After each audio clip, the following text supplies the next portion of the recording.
Evangelho que escreveu São Lucas, é o capítulo 13, verso 10. Se coloque em pé, em reverência à palavra do Senhor. Não é só reverência ficar em pé para ler a palavra, também é reverência ficar sentado para ouvir a palavra. Não adianta você ficar em pé para ler a palavra e ficar andando durante a palavra. Aí é uma irreverência. Evangelho que escreveu São Lucas, é o capítulo 13, verso 10. Eu quero falar nessa noite sobre a mulher encurvada. Repita comigo, mulher encurvada. Ora, ensinava Jesus no sábado, numa das sinagogas. E veio ali uma mulher possessa de um espírito de enfermidade há 18 anos. Há quantos anos? Andava ela encurvada, sem de modo algum poder endireitar-se. Vendo-a, Jesus chamou-a e disse: mulher, estás livre da tua enfermidade.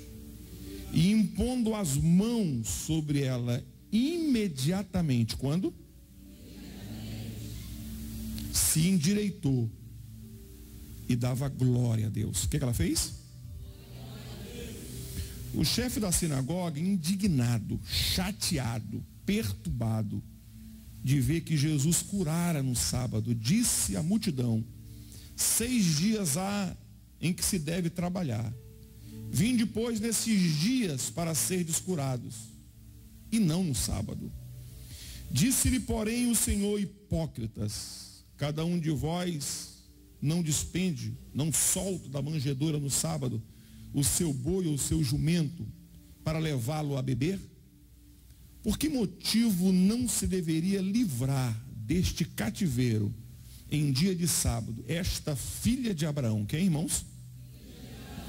A quem Satanás trazia presa há quantos anos?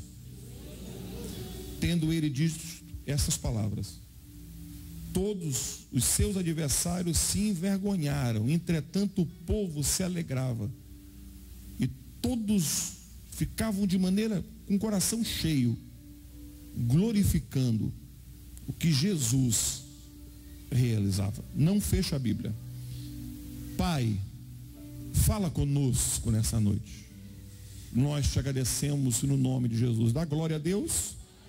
Pode sentar, não fecha a Bíblia.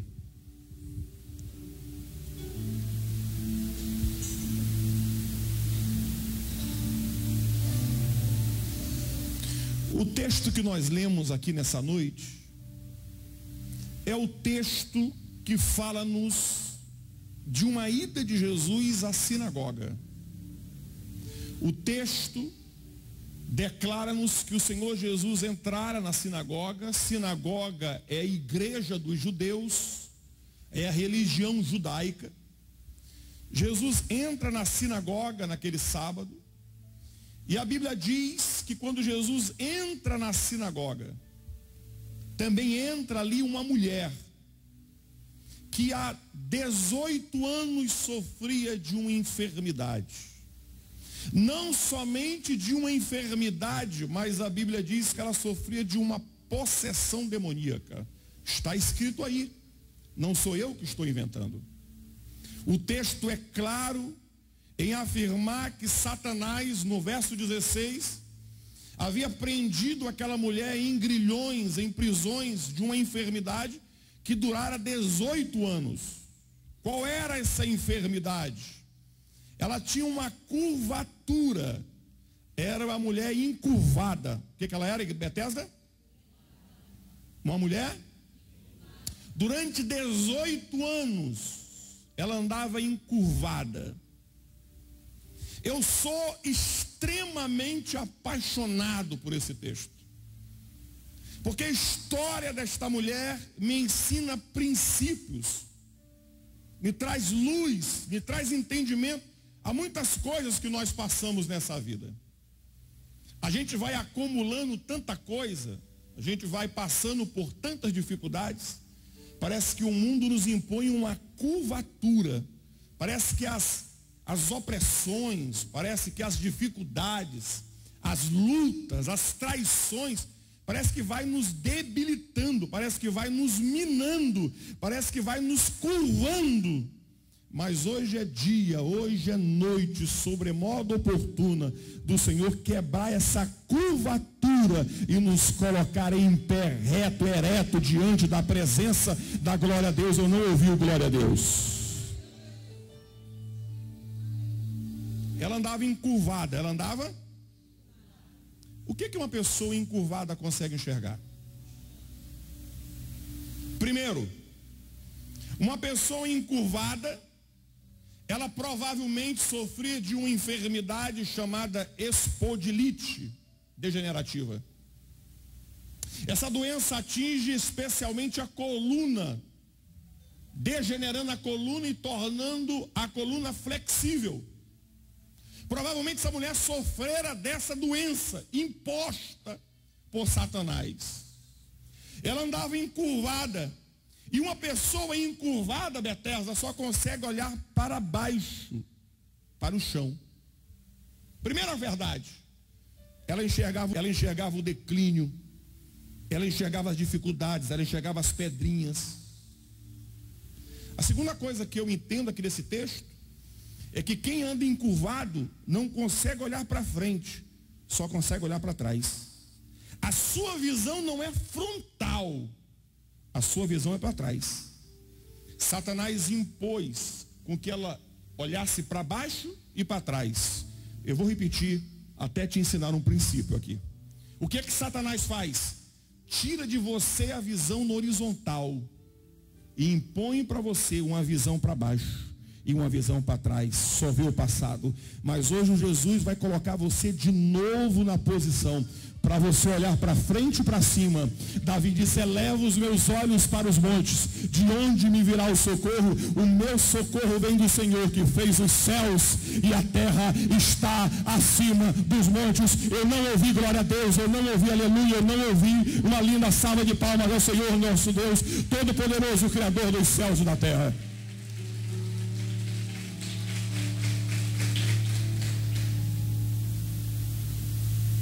Qual era a perspectiva dessa mulher?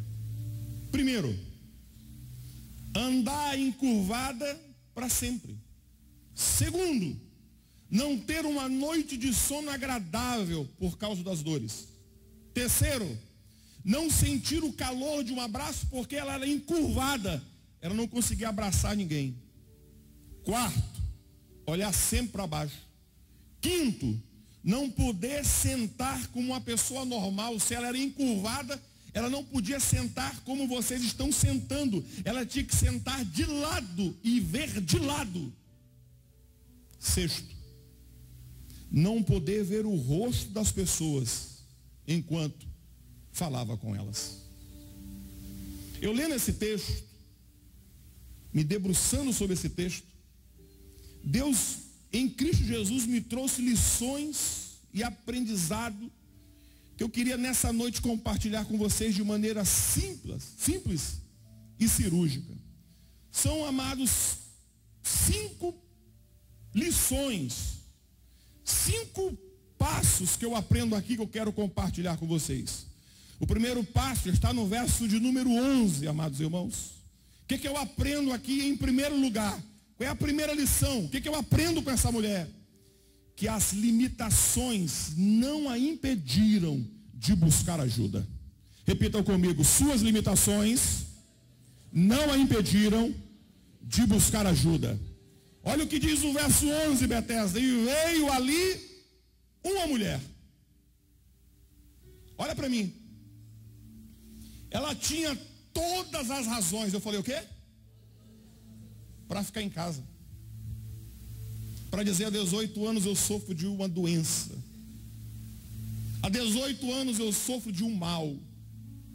E como a vida para mim é só olhar para baixo e para trás, não vai adiantar nada eu ir na igreja.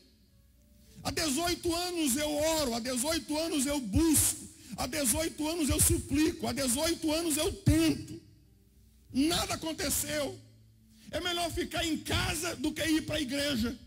É melhor ficar em casa, na minha mágoa, na minha depressão, no meu abatimento, na minha tristeza, de que ir para a igreja ouvir palavras de esperança, quando eu já perdi a própria esperança. E olhando para esse texto, no verso 11, eu descobri algo fantástico. Porque na Bíblia de vocês, olha para a Bíblia, diz assim: e veio ali uma mulher.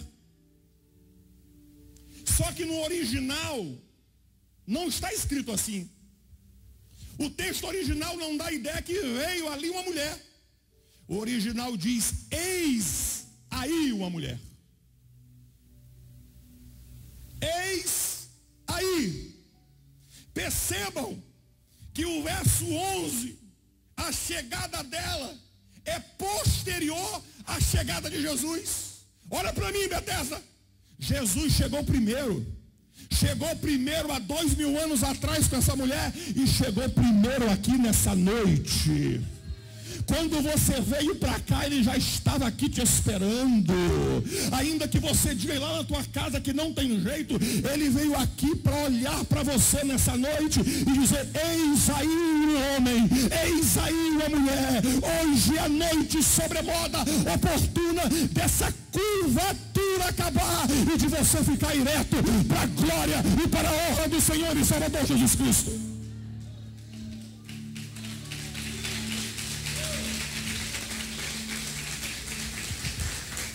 Em outras versões diz: apareceu uma mulher. Não. No original diz: eis aí uma mulher. Eis aí uma mulher com dificuldade de andar. Eis aí uma mulher com dores insuportáveis. Eis aí uma mulher com dificuldade de ver, porque ela só consegue olhar para baixo e para trás. Eis aí uma mulher com autoestima. Por que, pastor, autoestima? Porque você acha que ela não sofria deboche? Porque você acha que uma mulher que anda encurvada não era sinônimo de deboche com ela? Ou você acha que as pessoas não contavam piadinha? Ou vocês acham que as pessoas não comentavam quando ela passava? Era objeto de escárnio, de deboche, de brincadeira. Talvez as crianças fizessem bagunça com ela. Talvez com a autoestima lá embaixo, assim como o seu rosto estava lá embaixo por causa da curvatura da coluna. Mas a Bíblia diz: eis aí uma mulher envergonhada. Eis aí uma mulher limitada. Eu pesquisei, amados. Ela viveu assim por 6.570 dias, equivale a 18 anos. 157.680 horas ela estava encurvada. Pastor, eu não entendi onde isso quer chegar. Tem pessoas aqui nessa noite que estão um ano sofrendo, estão reclamando de tudo. Ela passou 6.570 dias sofrendo. Eu quero dizer uma coisa para você, meu irmão. Assim como chegou o dia da cura e da transformação dela, nesse tempo aqui de 18 anos, Deus também marca um tempo para acabar o teu sofrimento. Assim como foi com ela, vai ser contigo também. Suas limitações não a impediram de buscar ao Senhor. Diz a Bíblia no original: eis aí uma mulher, eis aí você nessa noite, eis aí moça você nessa noite, eis aí você moço nessa noite, eis aí jovem você nessa noite. Jesus chegou primeiro para olhar para você e dizer: eis aí o alvo do meu milagre nessa noite. Qual é a segunda lição que eu aprendo aqui nesse texto? É que tem coisas que estão acima da minha possibilidade. Repitam comigo: tem coisas, mais forte, diga: tem coisas que estão acima das minhas possibilidades. Diga para o seu irmão com todo carinho, diga: amado irmão ou amada irmã, diga: tem coisas que estão acima da nossa possibilidade. Olha para a tua Bíblia. O verso 11 diz: e veio ali uma mulher possessa. Veio o quê? O que ela tinha, irmãos? Ela era? E o verso 16, que ela era possessa pelo espírito demoníaco. Olha para mim. Mas ela não deixou de ir na igreja. Satanás aprendeu por 18 anos. Mas ela não deixou de ir na sinagoga. Um dia isso vai acabar. Porque é maior do que aquele que me prendeu há 18 anos. O que eu aprendo aqui? Olha para o verso 11. Ela tinha um espírito de enfermidade, já havia 18 anos, ponto e vírgula.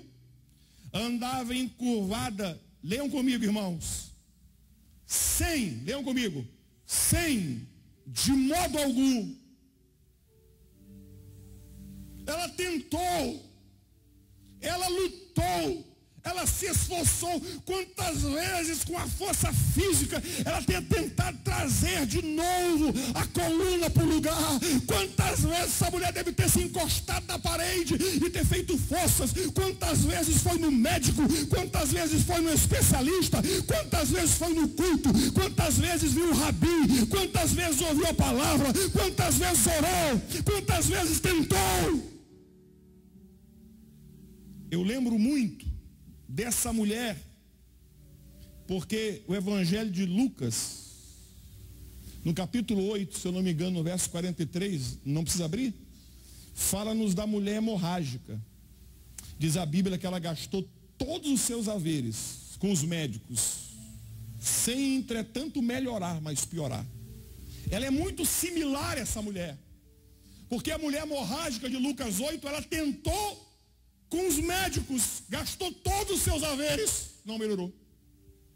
Diz-nos o texto de maneira assombrosamente que o verso 11, ela tentou de tudo. Ela lutou, ela tentou, ela se esforçou. Pastor, eu não estou entendendo onde o senhor quer chegar. Você vai entender agora. Talvez você tenha tentado, talvez você tenha lutado, talvez você tenha chorado, talvez você tenha buscado ao Senhor, talvez você tenha orado, mas deixa eu te contar um segredo aqui nessa noite. Tem coisas, a minha, a tua vida, que não depende do teu esforço e do meu esforço, depende dele, depende da glória dele, depende do toque dele, depende da misericórdia dele. Tem coisas que você não consegue, eu não consigo, mas quando eu entro no ambiente aonde ele está, quando eu entro na igreja aonde ele está, quando eu entro no espaço aonde ele está, a história vai ser diferente. Mas eu tentei. Talvez você tenha tentado sem ele estar lá. Mas hoje ele estava lá. Se você for ler a geografia desse texto, Jesus está numa região chamada Pérea. Ele está indo para Jerusalém. Não era, geograficamente falando, o percurso dele entrar nessa sinagoga. Ele está indo de uma região para outra. Geograficamente falando, não tem sentido. Não tem explicação. Pastor, me explica. Jesus muda a agenda de viagem dele. Jesus muda o percurso dele. Jesus muda a agenda dele. Se você for a pessoa beneficiada pela presença dele, ele muda caminho, ele muda espaço, ele abre espaço na agenda, ele entra na sinagoga, porque ele sabe que depois que entrar, você vai chegar. Eis aí a mulher, ele marcou esse encontro hoje, ele muda a agenda, ele bota espaço, ele te inclui para dizer, isso você não pode, mas eu posso fazer por ti. Entrega o teu caminho ao Senhor, confia nele, e o mais ele fará.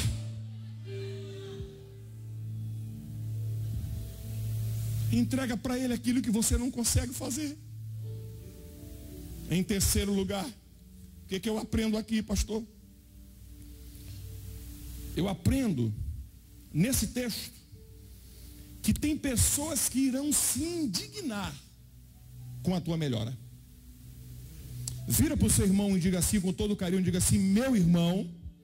Olha para ele, por favor, diga meu irmão ou minha irmã. Diga assim, quando tudo está ruim, tem gente que faz festa. De quando tudo está ruim, tem gente que celebra. Mas quando tudo começa a melhorar, Tem gente que fica chateado. Pergunta para ele, você está entendendo o que eu estou falando? Pergunta para ele, está entendendo quando você melhora? Tem pessoas que ficam com raiva, mas manda um recado para ela, diga assim, eu tenho um recado de Deus para você. Tudo vai começar a melhorar mesmo. Tudo vai começar a melhorar mesmo. Deixa os outros ficarem chateados, porque chegou um tempo de reviravolta na tua vida. Olha o que diz o verso 14, Bethesda. Olha o 14. E o chefe da sinagoga, leiam comigo. E o chefe da sinagoga ficou o quê? Não, eu não ouvi, ficou o quê?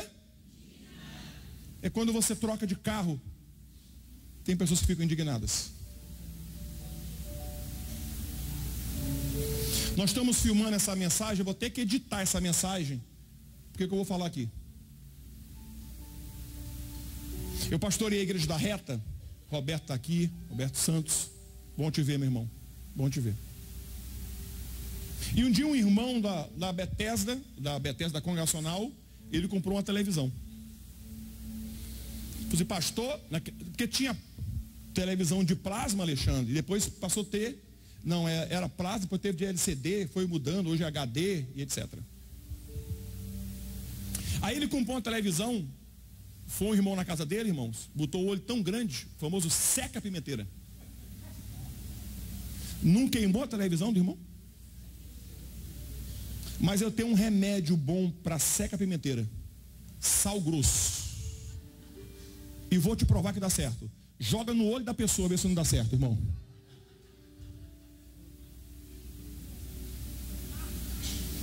Tem pessoas que quando tudo está ruim na tua vida, elas batem palma, elas celebram. Olha para mim, o chefe da sinagoga é o religioso, é aquele que conhece a Torá, conhece a Bíblia, mas na libertação daquela mulher ele ficou chateado. Tem pessoas que vão ficar chateadas, vão quebrar o dente, vão morder a língua, vão morder os lábios, porque a tua vida vai melhorar. Você não está entendendo. Eu vim aqui dizer para ti que Jesus mandou te dizer, vai melhorar, vai melhorar, vai melhorar. Não, você não está entendendo. Eu levantava a minha mão e recebia. O que é isso, pastor? Ele está mandando te dizer. Ele não mente, ele não vê o filho do homem. Ele disse, diga para eles hoje, vai melhorar. Essa libertação vai chegar. 18 anos, acaba hoje.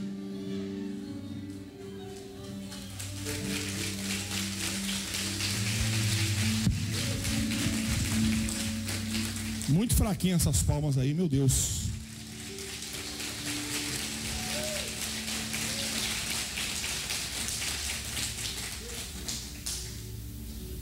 Quarto e penúltimo. O que eu aprendo aqui? Esses dias eu ouvi uma frase. Nunca diga isso. Eu estava num lugar e a pessoa foi corrigida na hora. A pessoa falou assim, tá tão bom que se melhorar estraga. Eu detesto essa frase. Se tá bom, se melhorar, vai ser melhor ainda. Tem crente que fala isso. Tá tão bom que se melhorar estraga. Ué, meu irmão, ajuda Deus com a tua oração, porque nem Deus está te entendendo mais. Como é que é? Se está tão bom se melhorar, estraga? Não. Se está tão bom se melhorar, vai melhorar cada vez mais para a honra e para a glória de Jesus. Diga para o seu irmão, diga, está bom e vai melhorar cada dia mais. Diga, eu estou profetizando na tua vida. Eu estou lançando a semente. Mas lembra de mim, quando você chegar lá no topo da tua bênção, lembra que no domingo, no dia 15 de setembro, eu disse para você, Deus mandou te dizer, vai melhorar sim. Quarto, o que eu aprendo aqui? Que há coisas que começam a mudar na minha vida quando o mestre olha para mim. Olha o verso 12. Vendo-a. E aí, irmãos, eu fui para a Bíblia pesquisar, que aparece várias passagens que a Bíblia diz assim, e Jesus olhando. Quer ver? Não precisa abrir não. No Evangelho de Marcos, no capítulo 2, aqueles 4 homens que ajudam o paralítico, a Bíblia diz assim: e Jesus vendo a fé deles. Mateus 9,36, vendo Jesus as multidões, se compadeceu delas, porque estavam cansadas e abatidas, como ovelhas que não têm pastor. Evangelho de Marcos, capítulo 12, versículo 41, diz que Jesus entrou na sinagoga, assentou-se e começou a observar. Tem pessoas que elas conseguem atrair o campo de visão de Jesus. A viúva que foi dar a moeda nos 13 casofilácios, Jesus disse assim: olhem para ela, porque ela vai dar a maior oferta aqui. E ela pega aquelas moedinhas e lança no casofilácio. Jesus disse assim: olhem para ela, vocês vão aprender em olhar para ela. Tem algumas pessoas que elas atraíram o campo de visão de Jesus. Eu acho lindo, porque tem coisas que limitam a Deus. Que é isso, pastor? A Bíblia diz que um coração contrito e quebrantado, Ele não resiste. Ele pode estar triste contigo, mas quando você entra na presença dEle, esbagaçado, curvado, flexionado, dobrado, mas quando você diz: Pai, sou um pecador, pequei contra diante de ti, diante dos céus, não sou digno de mim. Tu não és digno de mim. Mas eu vim aqui hoje dizer para ti o quanto eu te amo e o quanto eu te adoro.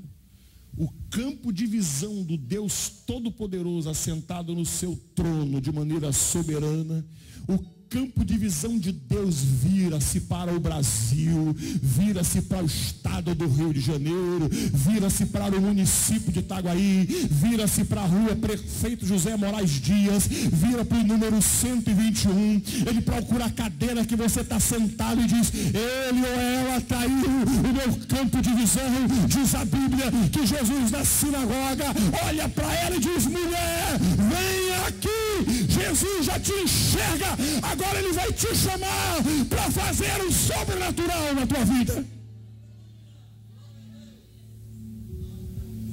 Vendo-a, chamou-a. Chamando-a, ela vem. Ela vem. Eu não sei se os irmãos sabem como é que funcionava a sinagoga. A sinagoga era um espaço onde tinham os estrangeiros, tinham as mulheres e ficavam os homens. Assim na sinagoga: estrangeiros, as mulheres e os homens. E às vezes quando entrava um doente, mas pastor, os doentes não entravam na sinagoga. Entravam sim, de maneira sorrateira, mas entravam. O homem da mão ressequida, ele foi na sinagoga com a mão ressequida. Talvez ele tivesse escondido a mão dele, mas essa mulher estava na sinagoga, sentada de lado para Jesus. Mas ela passou pelo espaço dos estrangeiros, ela estava ali entre as mulheres. Mas quando Jesus olha para ela, Jesus a chama: mulher, vem cá.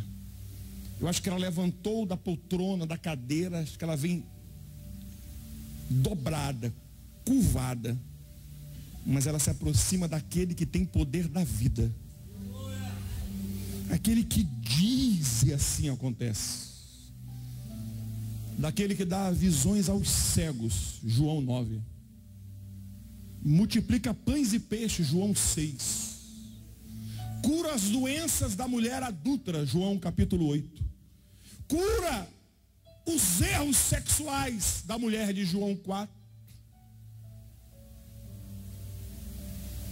Aquele que é o bom pastor, João capítulo 10. Aquele que traz para a vida, Lázaro no capítulo 11. E ela vem limitada, prostrada, se aproxima dele. E aqui é o nosso último tópico. Jesus a chama.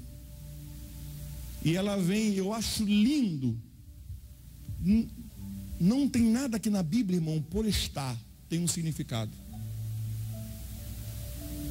Eu não sei se ela era carente de abraço, de afago. Não sei. Mas a Bíblia diz que Jesus, impondo as mãos sobre ela, ele toca nela. Porque não era lícito tocar nos enfermos. Não era lícito ter contato com os doentes. Mas ele toca nela. A mão dele toca na curvatura dela. O texto não diz, quem está dizendo sou eu. Mas aonde se toca numa mulher encurvada, que você só vê costas? Ele pode ter tocado na cabeça, mas ele pode ter tocado na coluna dela. E quando ele toca nela, o toque dele gera nela uma reação. Repita comigo, o toque dele gera uma reação nela. Mais uma vez, o toque dele gera uma reação nela. Que vem, olha para o texto. Você tem que entender o texto. E impondo-lhe as mãos. Ele não colocou uma mão. Ele colocou as mãos. Você pode estar como for, o bagaço que for. Ele gosta de tocar em você. Impondo-lhe as mãos nela. O que acontece? Imediatamente. Agora olha aí. Lê comigo aí. Imediatamente. Quem se endireitou? Não foi Jesus? Não. Jesus deu poder para ela que ela não tinha. Porque o verso 11 diz que ela tentou e não conseguiu, porque ela tentou sem um toque dele. Agora, ela tentou há 18 anos sem o toque dele. Ela tentou há 18 anos sem a graça dele. Ela tentou há 18 anos sem as mãos dele nela.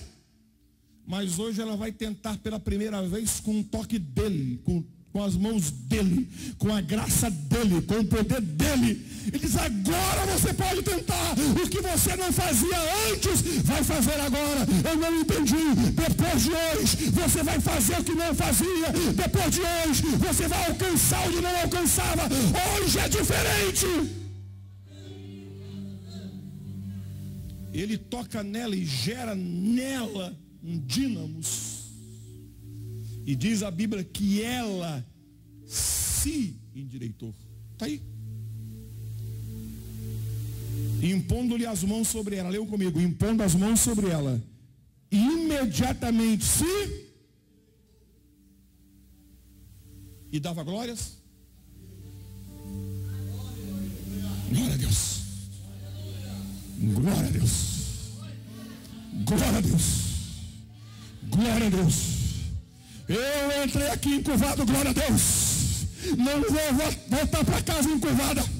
Eu entrei aqui com dores, não vou voltar para casa com dores. Eu entrei aqui sendo escarnecida, vou voltar para casa sendo adorada pelos homens, porque os homens estão vendo em mim a graça dele, o toque dele, a manifestação dele. Hoje tudo muda. Não volto como eu vim, volto diferente. Não volto olhando para o chão, volto olhando para frente. Não volto olhando para trás, volto olhando para frente. Amanhã será melhor do que hoje, para a glória e para a honra do Deus Todo-Poderoso, Criador do cosmos. Aí há aquela revolta aqui na sinagoga. E Jesus chega perto dela e diz: essa aqui é filha de Abraão, a qual Satanás aprendeu por 18 anos. Mas hoje ela volta livre. Deixa eu te fazer uma pergunta. Já terminei aqui.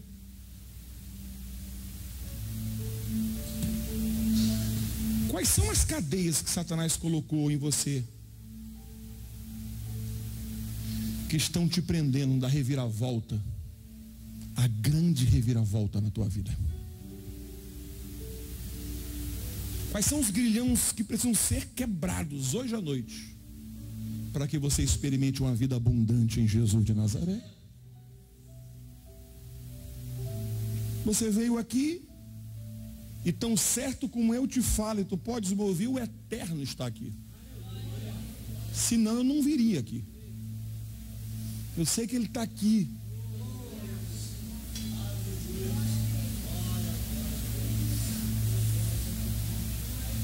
Ele veio quando você entrou. Ele veio, Ele viu onde você sentou. Ele viu como você está aqui.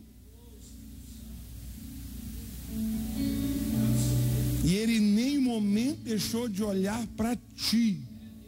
E sabe que você tentou e não conseguiu. Porque você está tentando sem o toque dEle, sem a graça dEle, sem a misericórdia dEle. Mas agora Ele toca em você, para as cadeias caírem por terra. Diga assim comigo: ela voltou para casa, não como veio. Deixa eu te fazer uma pergunta aqui. Vamos supor que essa mulher tinha filhos. Vamos supor que essa mulher tinha netos. Ou seja, vamos supor que ela tinha irmãos. Vamos supor que ela tinha amigos.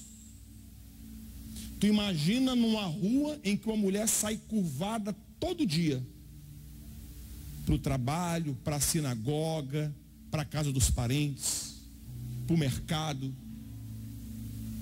Mas imagina você vendo uma mulher ir encurvada para um lugar e ela voltar andando perfeita de novo para casa. O glória dela tinha um significado histórico. Porque o glória a Deus que ela deu ali serve para mim hoje. Para dizer glória a Deus pela graça dele. E pelo aquilo que ele vai fazer na tua vida.